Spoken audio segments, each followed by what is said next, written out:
Hello दोस्तों, स्वागत है हमारे यूट्यूब चैनल पर। आज हम पढ़ेंगे जीपी। पिछले वीडियो में हमने एपी के बारे में पढ़ा था। उसमें कुछ टर्म ली थी, फर्स्ट, सेकंड, थर्ड। आज हम पढ़ेंगे जीपी।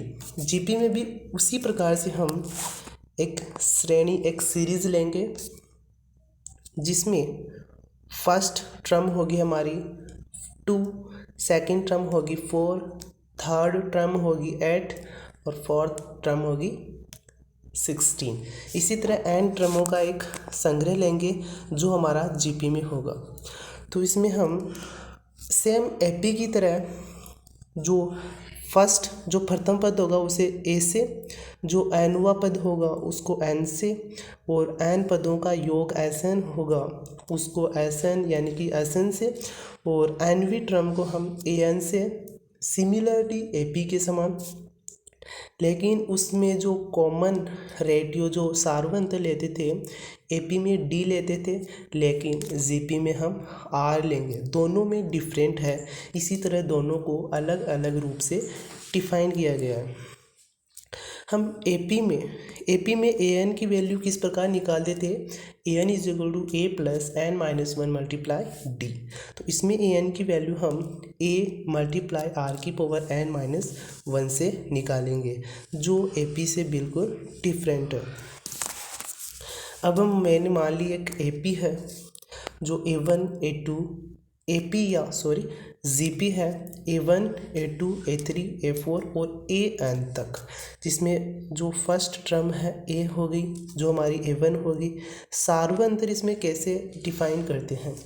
एपी में हम सार्वंतर निकालते थे second term subtract first term, अर्थात सेकंड टर्म में से जब फर्स्ट टर्म को माइनस करते थे तो हमारे पास सार्वंतर आता था। इसी प्रकार थर्ड टर्म को सेकंड वाली से, फोर्थ टर्म को थर्ड वाली टर्म से माइनस करते थे। इसी प्रकार चलते चलते जो सार्वंतर जो कॉमन रेडियो होता था वो समान आता था। लेकिन जीपी में एक डिफरेंट बात है, इसमें हम सेकंड पद में फर्स्ट पद का डिवाइड करेंगे, जिससे हमारे पास आर कॉमन रेडियो प्राप्त हो जाएगा, और हम विभिन्न पदों के द्वारा इस जो सार्वंतर को याद करेंगे वो सभी के लिए इक्वल आएगा, अर्थात समान आएगा। एपी में हम जो एस एन फाइंड आउट करते थे उसका फॉर्मूला होता था N by two A plus N minus one multiply D होता था। लेकिन जीपी में उससे कुछ डिफरेंट है। इसमें हम जो सम निकालेंगे एस एन वो होगा ए आर की power N minus one upon R minus one, जिसमें जब आर ग्रेटर देन वन अर्थात आर की वैल्यू जब वन से अधिक होगी तो हम इस फॉर्मूले का यूज़ करेंगे, और यदि आर की वैल्यू वन से कम होगी तो हम सेकंड वाले फॉर्मूले का यूज़ करेंगे। तो नेक्स्ट चलते हैं कि यदि हमारे पास इस प्रकार की जीपी प्राप्त हो जाए कि जिसमें जो टर्म है वो एक प्रकार से इनफाइनाइट हो, तो उस कंडीशन में हम जो योग निकालेंगे वो योगफल कैसे निकालेंगे? उसका फॉर्मूला होता है ए अपॉन वन माइनस आर, जिसमें ए हमारा होता है फर्स्ट टर्म और जो आर होता है वो हमारा होता है कॉमन रेडियो, जिसे हम बोलते हैं सार्वंतर। यदि जनरल तरीके से हम देखें तो ए वन किसके बराबर होगा? ए के बराबर। ए टू किसके बराबर होगा? ए आर के बराबर। ए थ्री किसके बराबर होगा? ए आर टू के। अर्थात देखा जाए तो जो पद ज्ञात कर रहे हैं तो उसमें जो सार्वंतर ज्ञात होता है वो पद से ए कम पावर पर होता है। जैसे ए टू दूसरा पद है तो आर की पावर कितनी है? वन, अर्थात दो से एक कम है। तो जनरल सॉल्यूशन में हम इस प्रकार ए एन या ए एन की वैल्यू निकालते हैं। तो नेक्स्ट जीपी में चलते हैं। तो GM of A and B. तो जीएम क्या मतलब है? गुणोत्तर मीन। जिस प्रकार हम एपी में निकालते थे ए एम यानी कि अरिथमेटिक मीन, वो होता था ए प्लस बी अपॉन टू, लेकिन इसमें जीपी में हम गुणोत्तर मीन निकालते हैं तो उसका फॉर्मूला होता है रूट ए बी। रूट कितना होता है? रूट ए बी होता है। जैसे 3 पद लिए मैंने, 2 पद लिए सॉरी, ए बी। तो इसकी यदि मैं गुणनतर जो मीन निकालना चाहूँ, गुणनतर जो माध्य निकालना चाहूँ, तो ये हो जाएगा ए बी की पावर 1/2। यदि मैं n पद ले लूँ तो मेरे पास इसका फॉर्मूला ये हो जाएगा A1 A2 A3 A4 an की पावर 1/n। अर्थात जितने पद होंगे हमारे पास, उस पदों का व्युत्क्रम करके हम सभी का मल्टीप्लाई करके उसमें पावर लगा देंगे। जैसे एग्जाम्पल है 2 की पावर 1, 2 की पावर 3, 2 की पावर 4, 2 की पावर 5। इस प्रकार यदि हम गुणोत्तर माध्य यानी कि GM निकाले तो इसमें ये हो जाएगा, क्योंकि 2 की पावर 1 यानी सभी को मल्टीप्लाई के रूप में लिखा, और जितने पद है, कितने हमारे पास टर्म है, 5 टर्म है, तो 1/5 इसकी पावर में लगा दिया। अब जो नेक्स्ट बात आती है वो कोई भी जब सीरीज होती है उसमें हम GM कैसे अटैच करते हैं। जैसे हमने AP में जो AM यानी कि अल्टरनेटिव यानी कि जो समांतर माध्य जो अटैच किया है, उसी प्रकार हम GP में भी बहुत सारे 2 टर्म के मध्य बहुत सारे GM अटैच कर सकते हैं। लेकिन इसमें जो अटैच करते हैं, जो GM अटैच करते हैं, उसमें जब A और B पद दे दिया जाए और 3 हमें GM अटैच करने को कहा जाए तो हम कैसे करेंगे। इसके सबसे पहले इसके लिए हम जो सार्वभौमिक जो कॉमन रेशियो है वो ज्ञात करेंगे। और सेकंड चीज़ इसमें है, यदि हमारे पास कॉमन रेशियो मिल जाएगा तो G1 = A2। सेम वही बात है जिस प्रकार हम AP में की थी कि जो A1 जो फर्स्ट AM का फर्स्ट पद होता था वो श्रेणी का सेकंड टर्म होता था। जैसे GM हमारा गुणोत्तर माध्य में फर्स्ट भाग है, लेकिन इस सीरीज में कितने नंबर पर है, सेकंड नंबर पर है। तो G1 क्या हो जाएगा, AR। सेकंड पद हम कैसे निकालते हैं, यदि सेकंड पद है तो सार्वभौम अंतर पर पावर 1, यदि 50वां पद होगा तो सार्वभौम अंतर पर पावर 49 होगी। इसी तरह हम GM को हम याद कर सकते हैं। सेकंड पोजीशन इसमें क्या होती है कि इसमें हमने AM यानी कि जो अल्टरनेटिव मीन होता था उसमें इस प्रकार हम D A1 A2 निकाले थे, लेकिन GM में हम इस प्रकार निकालेंगे। तो नेक्स्ट चलते हैं जैसे AP में हमने अनुपात का सहारा लेकर A1 A2 A3 यानी कि अल्टरनेटिव मीन हमने अटैच किए थे इस सीरीज में, लेकिन अब उसी का यूज़ करके हम GM में भी GM जो टर्म है उसको ऐड करेंगे। तो AP में हमने क्या किया था, फर्स्ट A1 को 1/3 में और 3 को मल्टीप्लाई किया A से और 1 को मल्टीप्लाई किया B से, तो A1 हमारे पास 3A + B और टोटल अनुपात 4 हो जाएगा।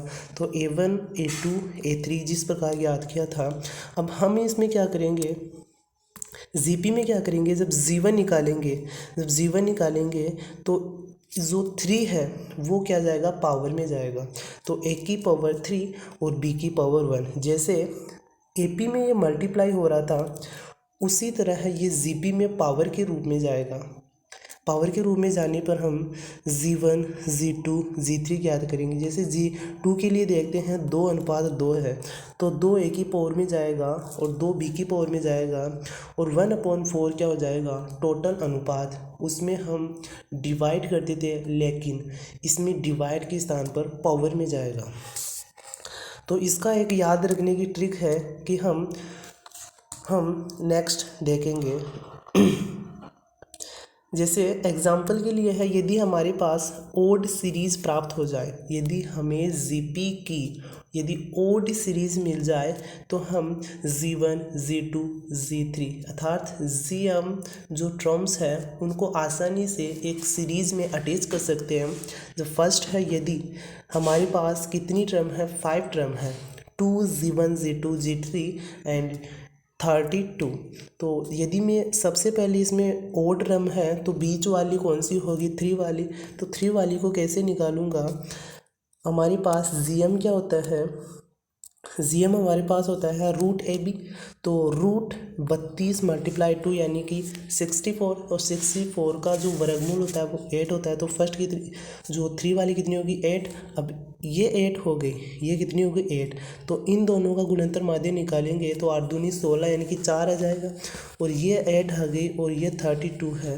यदि इन दोनों का हम गुणनफल माध्य निकालें तो इसका हो जाएगा 256 यानी कि 16 हमारे पास इसका गुणनफल माध्य प्राप्त हो जाएगा। यदि हमारे पास इवन टर्म्स हो, यदि हमारे पास इवन टर्म्स हो तो हम कॉन्सेप्ट के आधार पर G1 और G2 का निर्धारण करेंगे। तो नेक्स्ट चलते हैं। जैसे एपी में हमने किया था कि एपी को किसी भी संख्या से मल्टीप्लाई, किसी की संख्या से ऐड, किसी भी संख्या से सब्सट्रैक्ट या किसी भी संख्या से डिवाइड करते हैं तो हमें वही एपी मिल जाती है। तो उसी तरह जब हम जीपी में किसी भी संख्या का ऐड, नेगेटिव, मल्टीप्लाई, डिवाइड करेंगे तो उसी में जीपी हमें प्राप्त हो जाएगी। यदि इसमें एक कंडीशन फर्स्ट है A1, A2, A3, A4।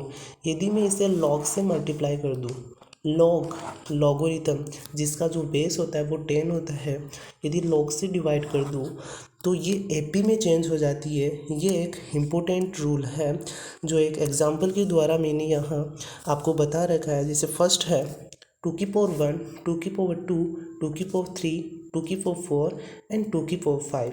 इसमें यदि मैं लॉग से इसमें मल्टीप्लाई करूँगा, लॉग से मल्टीप्लाई करने पर ये एपी में चेंज हो गया।